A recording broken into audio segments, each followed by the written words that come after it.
नमस्कार,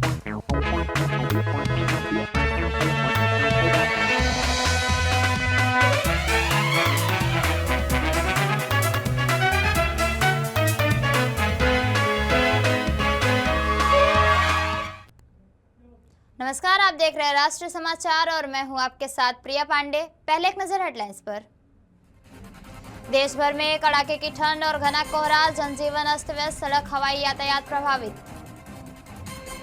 नववर्ष पर कृषि मंत्री रामकृपाल यादव का संदेश, किसानों की खुशहाली और आत्मनिर्भरता पर सरकार की प्राथमिकता।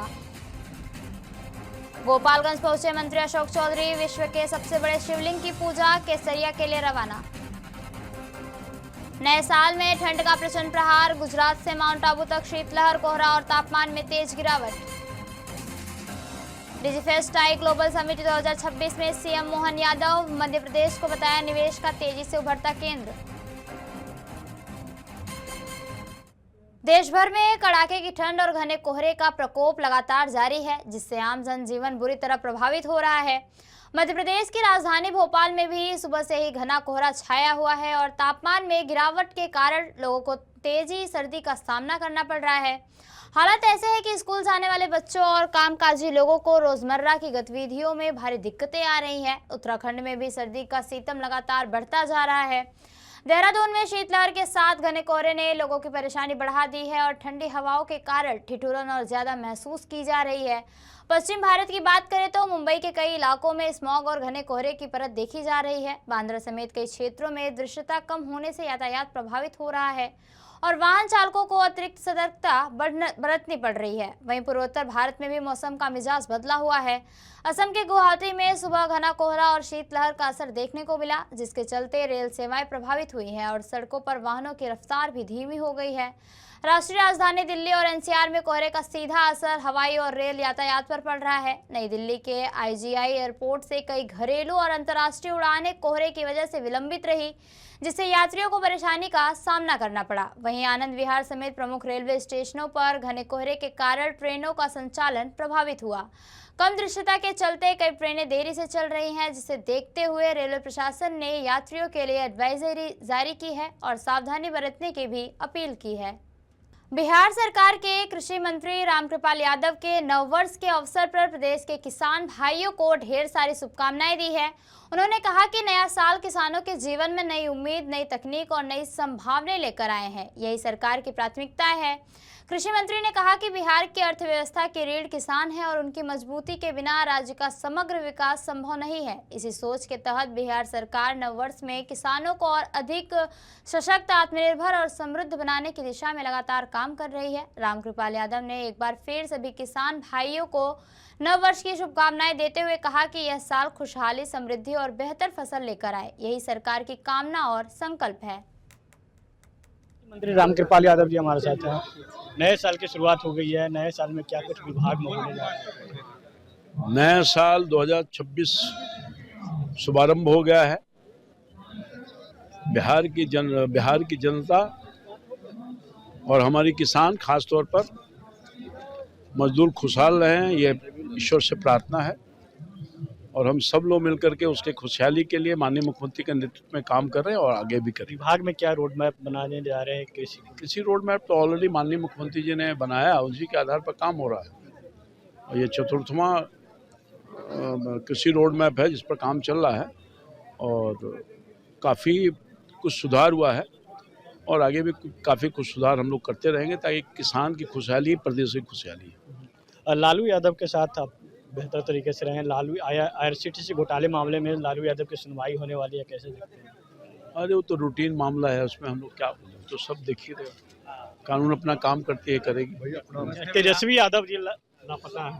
साफ तौर पे ऐसे कृषि मंत्री रामकृपाल यादव जी साफ तौर पे कहते नजर आ रहे हैं कि कृषि को लेकर जो है हम लोग बेहतर काम करने जा रहे हैं नए साल में। कैमरा पर्सन विकास के साथ विवेक रंजन, राष्ट्रीय समाचार। बिहार के कृषि मंत्री रामकृपाल यादव जी हमारे साथ हैं। बिहार सरकार के मंत्री अशोक चौधरी और बिहार राज्य धार्मिक न्याय परिषद के सदस्य सायन कुणाल आज गोपालगंज पहुंचे। दोनों नेताओं ने सबसे पहले थावे दुर्गा मंदिर में विधिवत पूजा अर्चना की और इसके बाद कुचायकोट थाना क्षेत्र अंतर्गत बलथरी चेक पोस्ट पर तमिलनाडु से आए विश्व के सबसे बड़े शिवलिंग की पूजा अर्चना में शामिल हुए। पूजा के उपरांत यह विशाल शिवलिंग अपने अंतिम गंतव्य पूर्वी चंपारण के केसरिया स्थित विराट रामायण मंदिर के लिए रवाना किया गया। करीब 210 मीट्रिक टन वजनी ग्रेनाइट पत्थर से निर्मित यह शिवलिंग विश्व का सबसे बड़ा एकल शिवलिंग माना जा रहा है। इस शिवलिंग की स्थापना पूर्वी चंपारण के केसरिया में निर्माणाधीन विराट रामायण मंदिर के परिसर में होनी है। मंत्री अशोक चौधरी ने इस अवसर पर कहा कि यह शिवलिंग सिर्फ पत्थर की आकृति नहीं बल्कि एक महान संकल्प का प्रतीक है। के लिए खास करके ये गर्व की बात है कि किशोर कुणाल जी ने सपना देखा था कि एक सहस्त्र शिवलिंग जहां 1008 शिवलिंग बना हो और लंबे समय से ऐसे शिवलिंग का कोई इतिहास नहीं है और विराट रामायण मंदिर में इसकी स्थापना हो और ये महावीर मंदिर पटना के महावीर मंदिर ट्रस्ट के माध्यम से इसका निर्माण और इसका काम हो रहा है। 10 वर्ष लगे हैं इस शिवलिंग को बनाने में। ये ग्रेनाइट पत्थर का अकेला शिवलिंग है। हम समझते हैं कि महावीर मंदिर के सचिव सायन जी इस पर विशेष चर्चा करेंगे, लेकिन आज हमारे दोनों जो जनप्रतिनिधि हमारे हैं, हमारे गप्पू राय जी हमारे MLC भारतीय जनता पार्टी के और हमारे विधायक जी माननीय मंजीत सिंह जी भी यहाँ हैं, गोपालगंज दोनों नौजवान साथी हैं, सनातन धर्म में विश्वास है। आज इन दोनों के नेतृत्व में हम लोगों ने बिहार के बॉर्डर पर इस शिवलिंग का हम लोगों ने स्वागत किया है और ऐसी हम लोगों की प्रेरणा है, इच्छा है कि जिस भाव से कुणाल साहब ने विराट रामायण मंदिर में शिवलिंग की स्थापना करने का ध्येय रखा है कि एक जगह जल चढ़ाने से 1008 शिवलिंग का पुण्य प्राप्त हो।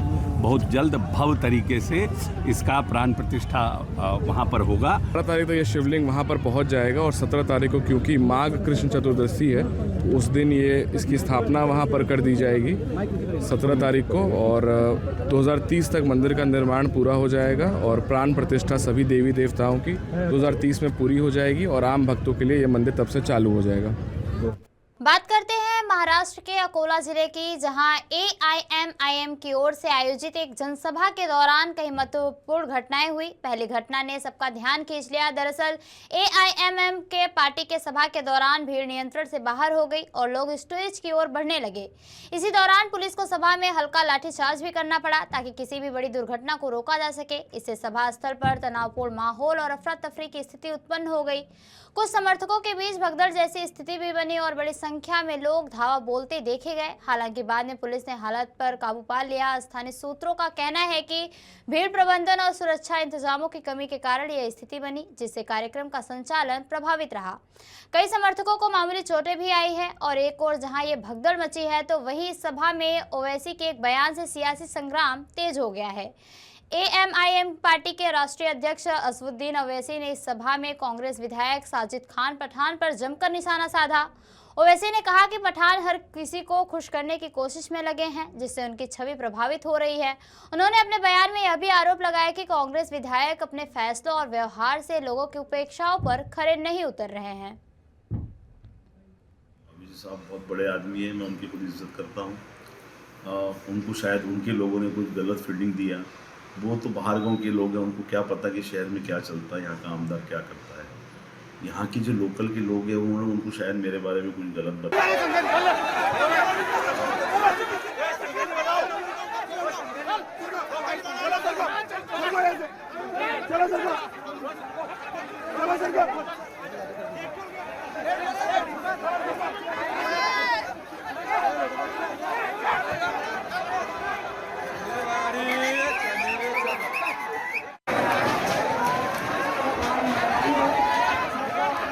इलेक्शन जीतने के बाद इन्हों कुछ और नए काम कर रहे, कुलाटी मार रहे सुना यहाँ पर। जहां देखो डाइव मार रहे। देख के MLA साहब कहीं वहीं गिर गए तो तुम परेशान। अजीब माहौल है। कितनों को खुश करने जाएंगे तुम? चलो अपनी बीवी को खुश कर रहा, अपने शोहर को खुश कर रहा, बाबा को, अम्मा को खुश कर रहा, नहीं मैं सबको खुश करता हूँ। असदुद्दीन अवैसी के बयान पर प्रतिक्रिया देते हुए साजिद पठान ने कहा कि उन्हें किसी की सलाह की जरूरत नहीं है और यह कि अवैसी को गलत जानकारी दी गई है। उन्होंने अपने ऊपर लगे आरोपों को खारिज करते हुए स्पष्ट किया कि उनकी कार्यशैली से जनता संतुष्ट है। अवैसी साहब बहुत बड़े आदमी हैं, मैं उनकी खुद इज्जत करता हूँ। उनको शायद उनके लोगों ने कुछ गलत फील्डिंग दिया, वो तो बाहर गाँव के लोग हैं, उनको क्या पता कि शहर में क्या चलता है, यहाँ का आमदार क्या करता है। यहाँ के जो लोकल के लोग हैं उन्होंने उनको शायद मेरे बारे में कुछ गलत बताया, लेकिन मैं आपके चैनल के माध्यम से बताना चाहता हूँ कि मैं झुकता नहीं हूँ, मैं प्यार बांटता हूँ। मेरे नबी हुजूर पाक सल्लल्लाहु अलैहि वसल्लम ने जो संदेश दिया है पूरी दुनिया के अंदर प्यार मोहब्बत का, इखलाक का, कि सबको साथ में लेके चलो, सबका विकास एक साथ में करो, भेदभाव मत करो, जातिवाद मत करो। खुदा ने दुनिया बनाई है तो पूरी इंसानियत के लिए बनाई है, सिर्फ हिंदू और मुसलमानों के लिए नहीं बनाई। नए साल की शुरुआत के साथ ही गुजरात सहित हिल स्टेशन में ठंड ने एक बार फिर अपना प्रचंड रूप दिखाना शुरू कर दिया है। जनवरी से प्रदेश में ठंड का असर और तेज हो गया है और मौसम विभाग ने चेतावनी दी है कि आने वाले कुछ दिनों तक प्रदेश के कई हिस्सों में कोहरा, शीतलहर और कोल्ड डे जैसी स्थिति बनी रह सकती है। मौसम वैज्ञानिकों के मुताबिक उत्तर भारत के पहाड़ी राज्यों जम्मू कश्मीर, हिमाचल प्रदेश और उत्तराखंड में हो रही लगातार बर्फबारी और सक्रिय पश्चिमी विभोज यानी वेस्टर्न डिस्टर्बेंस का सीधा असर देश के मौसम पर पड़ रहा है। इसके चलते प्रदेश में उत्तर पश्चिमी ठंडी हवाएं सक्रिय हो गई हैं, जिससे न्यूनतम और अधिकतम तापमान में लगातार गिरावट दर्ज की जा रही है। कई राज्यों में न्यूनतम तापमान में गिरावट आई है और गुजरात की बात करें तो गुजरात में शीतलहर के साथ ही कड़ाके की सर्दी ने लोगों को दिनचर्या पर असर दिखाया। वहीं दूसरी ओर बनासकांठा जिले से सटे राजस्थान के स्टेशन माउंट आबू की बात की जाए तो यहां मवाठे के बाद सर्दी का प्रकोप बढ़ गया है, जिस कारण बाग बगीचों सहित वाहनों पर भी ओस की बर्फ की बूंदें तब्दील हो गई हैं। मेरा नाम अंकित और हम गुड़गांव से आए हुए हैं। तो टेम्परेचर तो ऐसे हमें लग रहा था 5-8 के होगा, पर ये बर्फ़ देखकर तो लग रहा है कि टेम्परेचर काफ़ी 0 से नीचे जा चुकी है और मौसम तो काफ़ी खुला सा है, पर ठंड का एहसास बहुत है। तो माउंट आबू जैसा सोचा था राजस्थान में, उससे कहीं बेहतर और कहीं अच्छी जगह है और ठंड का कहर तो है ही इसके लिए। आपको विश्वास था कि माउंट आबू में बर्फ जमती है? सुना था, मतलब ऐसा देखा नहीं था, क्योंकि जो मौसम है धूप देखकर लग नहीं रहा था ऐसा बर्फ़ होगा, पर बर्फ़ देखकर अब तो लग रहा है कि सच में ये हिल स्टेशन से कम नहीं है। अभी तो हम शिमला मनाली में देखा करते थे, पर माउंट आबू भी है तो बहुत ही बेहतरीन जगह है। मध्य प्रदेश के मुख्यमंत्री मोहन यादव ने Rajasthan Digifest tie global summit 2026 पर कहा, इस फेस्ट में आज मैं शामिल हुआ और कई प्रकार के आईटीओ और अलग अलग प्रकार के व्यापारियों और व्यवसायियों से मिलने का मौका मिला। मध्य प्रदेश अपने निवेश को लेकर वहां के अनुकूलताओं के आधार पर हर प्लेटफॉर्म पर बात करता है, इसलिए मध्य प्रदेश सबसे तेजी गति से निवेश करवाने वाले राज्यों में शामिल हुआ है। मैं उम्मीद करता हूं कि आज की इस मुलाकात के बाद कई सारे मित्र हमारे मध्य प्रदेश में निवेश करेंगे, जिसके माध्यम से युवा को रोजगार और उद्योगपतियों को काम मिलेगा। राजस्थान हमारा सदैव मित्र रहा है और मध्य प्रदेश सरकार राजस्थान सरकार से मिलकर काम करने को तैयार है। सभी को इसके लिए बधाई देते हैं। देश के कई हिस्सों में हमने अपनी विषय रखे और इसीलिए आज मध्य प्रदेश सबसे तेज गति से निवेश करवाने वाले राज्यों में शामिल हुआ है।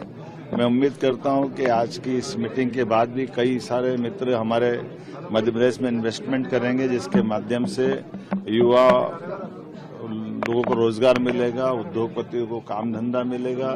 मध्य प्रदेश यशस्वी प्रधानमंत्री के नेतृत्व में कदम से कदम मिला करके पूरी ताकत से चलेगा। राजस्थान तो वैसे भी हमारा सहोदर भाई है। राजस्थान और मध्य प्रदेश सदैव से एक दूसरे के साझा संस्कृति के लिए जाने जाते हैं, इसलिए हमारे अपने उत्तर भारत के इन राज्यों के अंदर भी आईटी से जुड़े हुए और नए प्रकार के स्टार्टअप भी आए और सभी प्रकार के प्रोत्साहन की आवश्यकता और मध्य प्रदेश सरकार राजस्थान सरकार के साथ मिलकर काम करने के लिए तैयार है। मेरी अपनी ओर से बधाई। गांधीनगर से एक ऐसी हौसला बढ़ाने वाली खबर सामने आई जो आने वाले कई पीढ़ियों के लिए प्रेरणादायक है। वहीं गुजरात सरकार द्वारा इस मामले पर उठाया गया कदम और भी सराहनीय माना जा रहा है। यह सिर्फ सहायता नहीं बल्कि हौसलों को नई रफ्तार देने का संकल्प है। करंट हादसे के बाद जिंदगी ने भले ही पैरा एथलीट गगदास परमार की राह मुश्किल कर दी हो, लेकिन उनके जज्बे को नहीं तोड़ पाई। हालत से हार मानने के बजाय उन्होंने अपने सपनों को और मजबूती से थामा। मुख्यमंत्री भूपेंद्र पटेल के निर्देश पर गगनदास परमार को अत्याधुनिक प्रोस्थेटिक और पैर उपलब्ध कराया गया, जिससे वे एक बार फिर अपने लक्ष्य की ओर तेजी से कदम बढ़ा सके। आज गगनदास का सपना है राष्ट्रीय और अंतर्राष्ट्रीय मंच पर देश का नाम रोशन करना, और उनकी यह कहानी न सिर्फ संघर्ष की मिसाल है बल्कि यह भी दिखाती है कि जब संकल्प और समर्थन साथ हो तो कोई भी बाधा मंजिल बनने से नहीं रोक सकती।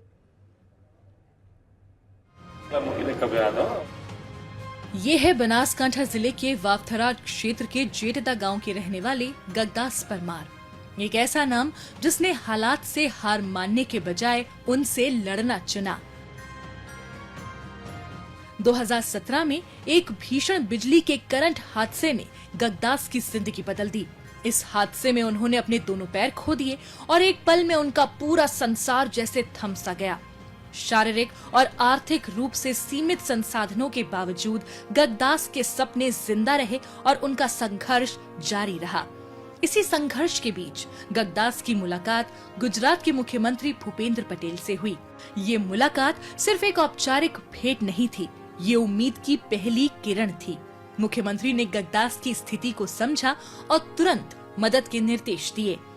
CSR सहयोग के तहत 14 लाख रुपए की सहायता मंजूर की गई ताकि गगनदास को अत्याधुनिक हाई स्पीड प्रोस्थेटिक पैर मिल सके। અને જે સ્પોન્સરશિપ 14 લાખની મળી છે, જેના દ્વારા અત્યારે આ પગ મને અહીંયાથી મળ્યા છે અને હવે હું પગ પહેરી અને પછી આગળ પણ તૈયારી હજી કરીશ। મારું સપનું ઓલિમ્પિક સુધીનું છે। મારી આર્થિક પરિસ્થિતિ નબળી હતી અને હું પણ સ્પોર્ટ્સ લેવલે મારા પપ્પા મને મજૂરી કરીને આટલા સુધી લાવ્યા છે, તો સરકારનો પણ હું આભાર માનવા માંગુ છું કે સરકારે પણ મારે એમને જે વાતચીત કરી અને જે આ કીધું એ માટે મદદ કરી। स्पीड प्रोस्थेटिक पैर मिलने के बाद गगनदास मुख्यमंत्री से उनके कार्यालय में मिले और उनका आभार व्यक्त किया। इस दौरान मुख्यमंत्री ने भी उनका उत्साहवर्धन किया और कहा कि इन नए पैरों के सहारे आप दौड़कर गुजरात ही नहीं बल्कि पूरे देश का नाम रोशन करना और इन नए पंखों के साथ नई ऊंचाइयों तक उड़ान भरना। ये मुलाकात उस भरोसे की तस्वीर बन गई जहां सरकार और समाज दोनों हौसले के साथ खड़े नजर आते हैं। મને સાથે તેડી ગયો, એ વાત કરી તો પછી સાહેબે કીધું કે તું આટલો મેડલ જીત્યો છે તો તું આગળ આવે છે તો તારા માટે હું સહાય આટલી કરીશ। મુખ્યમંત્રીએ મારી તો હાલત હતી જ નહીં, મુખ્યમંત્રીએ આ 14 લાખના પગ લઈ આલ્યા, હું ખૂબ એને આભાર માનું છું।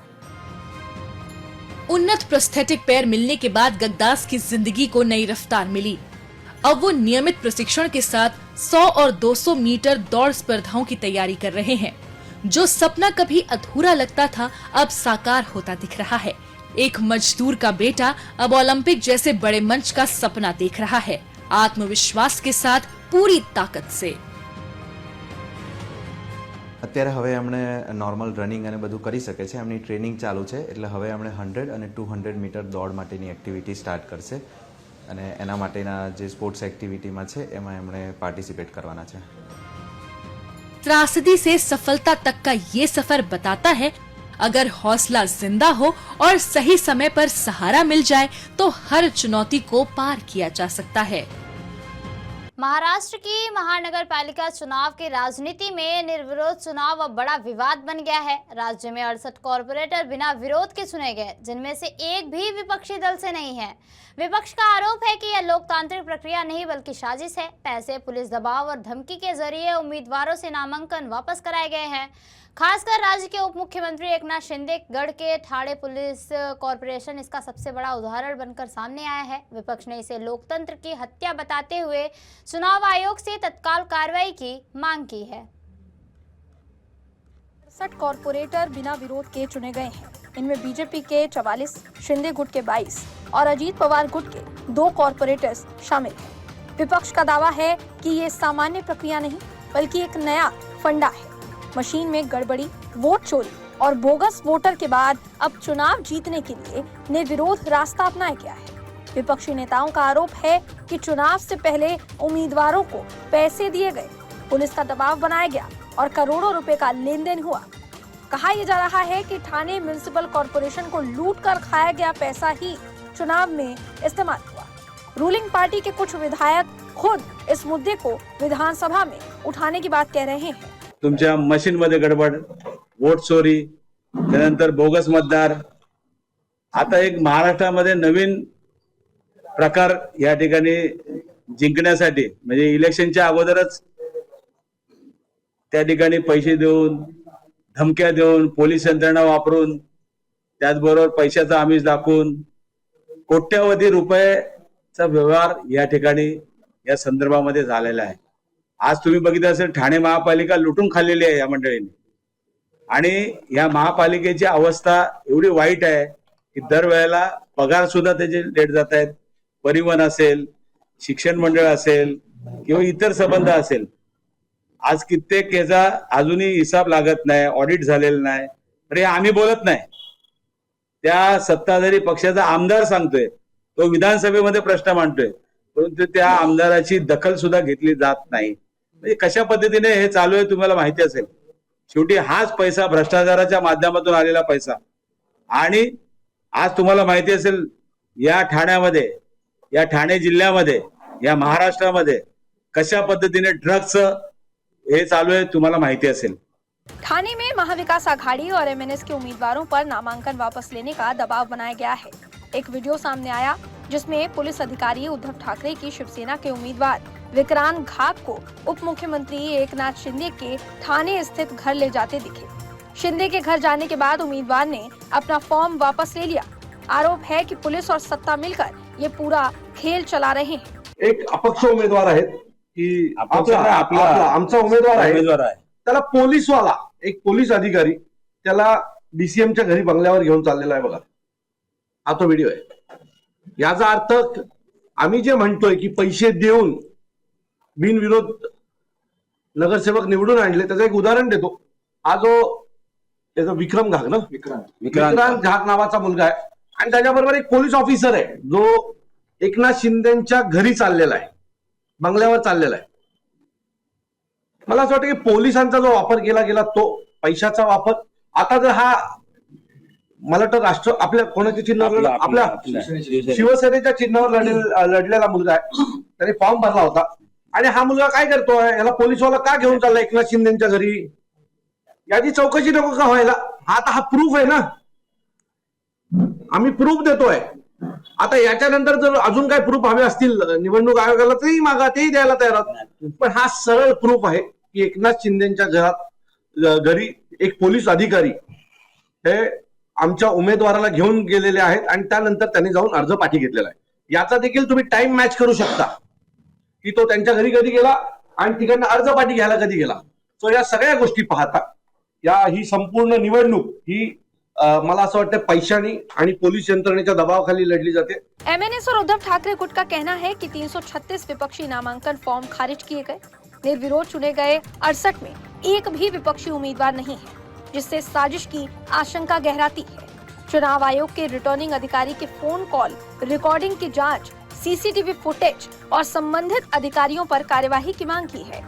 विपक्ष ने चेतावनी दी है कि चुनाव खत्म होने के बाद इस धोखे का हिसाब लिया जाएगा। तर मला असं वाटतं आपण सुद्धा म्हणजे मतदार आहात या ठाण्याचे आणि तुम्हाला सुद्धा माहिती आहे की काय चालू आहे. तर मला असं वाटतं हा विषय जास्तीत जास्त, कारण आम्ही शेवटी आम्हाला रस्त्यावरती उतरण्याशिवाय पर्याय नाही. कारण तुम्ही बघितलं असेल जनतेच्या दरबारात जायचं, तर या जनतेच्या दरबारात काय केलं त्यांनी बघितलं असेल. आणि म्हणजे या निवडणुका होऊ नये यासाठी बिनविरोध केलं. त्यानंतर तुम्ही बघितलं सर्व यंत्रणा त्या ठिकाणी लावलेल्या आहेत. आज तुम्ही बघितलं असेल या महानगरपालिकेमध्ये ही लुटालूट चालू आहे आणि हे थांबवण्यासाठी नवीन चांगले लोकप्रतिनिधी येण्यासाठी या ठिकाणी आज आपण उमेदवार त्या ठिकाणी उभे केलेले आहेत. आणि जाणून बुजून तुम्ही बघितलं असेल जेवढे जेवढे निवडून आलेले लोक कोण आहेत, जे निवडून आलेले आहेत, जे 6 बिनविरोध आलेले आहेत, ते सर्व त्यांच्या साथीदार आहेत सर्व. आणि म्हणून या निवडणुकाच्या संदर्भामध्ये मला वाटतं जनतेला आम्ही आवाहन करतो आपल्या माध्यमातून या ठिकाणी या सर्व गोष्टीचा विचार करून मला वाटतं लोकांनी रस्त्यावरती उतरून त्या दिवशी ही महानगरपालिका वाचवायची आहे, हे ठाणे आम्हाला वाचवायचं असेल, हे ठाण्याचे प्रश्न आम्हाला हे करायचं असेल, तर यांना पहिलं खाली खेचून जर तुम्ही हे केलं तर मला वाटतं आता हा सर्व खेळ जो आहे हे ठाणेकर जनतेच्या हातात आहे. त्यामुळे जनतेला आम्ही आवाहन करतो की या निवडणुकीमध्ये तुम्ही रस्त्यावरती उतरून मतदान करा आणि या सर्व या दरोडेखोरांना या ठिकाणी घरे बसवा अशी नम्र विनंती आपल्या माध्यमातून करतो. मुख्यमंत्री एकनाथ शिंदे यांच्या घरी नेतात तो कधीचा व्हिडिओ? आत्ताच आहे, उमेदवारी अर्ज पाठी घेण्याच्या दिवसाचा आहे. आणि तिथे सीसीटीव्ही कॅमेरा ऑलरेडी लागलेला आहे. तो पण तुम्ही व्हेरीफाय करा. आम्ही जे दाखवते काय खोटं आहे का? फ्रॉड माणसांच्याशी संपर्क काय करायचा? निवडणुका होऊ दे, त्यांना आम्ही त्यांची जागा दाखवू. आता आम्हाला या कुठल्या वादात पडायचं नाहीये, पण निवडणूक झाल्यावर यांचा पाहुणचार दोन्ही पक्षांचे कार्यकर्ते एकत्र येऊन करतील. हे बघा, ज्यांनी गद्दारी केली आहे शिवसेना मनसेची, अशा प्रत्येकाशीचा पाहुणचार होणार आता देखील, आणि या निवडणुकी दरम्यान देखील जे गद्दारी करतील त्यांचा पण पुरेपूर पाहुणचार आम्ही घेणार. बता दें कि चुनाव आयोग ने महाराष्ट्र में 68 कॉर्पोरेटर्स के निर्विरोध चुने जाने के मुद्दे पर चुप्पी नहीं साधी है. उसने संबंधित चुनाव में लगे जिलाधिकारियों से विस्तृत रिपोर्ट मंगवाई है और पुष्टि के बिना किसी को भी निर्विरोध विजेता घोषित नहीं करने के निर्देश दे दिए हैं. आयोग ये जांच कर रहा है कि नामांकन वापसी दबाव या लालच की वजह से तो नहीं हुई. विपक्षी दलों की आपत्तियों और कोर्ट जाने की तैयारी के बीच आयोग का फोकस इस प्रक्रिया की पारदर्शिता सुनिश्चित करने पर है. हालांकि अब तक कोई सख्त प्रतिबंध या नई शर्तें नहीं जारी हुई हैं, लेकिन जांच जारी है और आगे की कार्यवाही पर विपक्ष के साथ साथ सभी की नजरें भी टिकी हुई है. मुंबई से ब्यूरो हेड सर्वेश तिवारी की रिपोर्ट. तो ये थी अब तक की खास खबरें, और खबरों के लिए बने रहिए राष्ट्रीय समाचार के साथ. नमस्कार.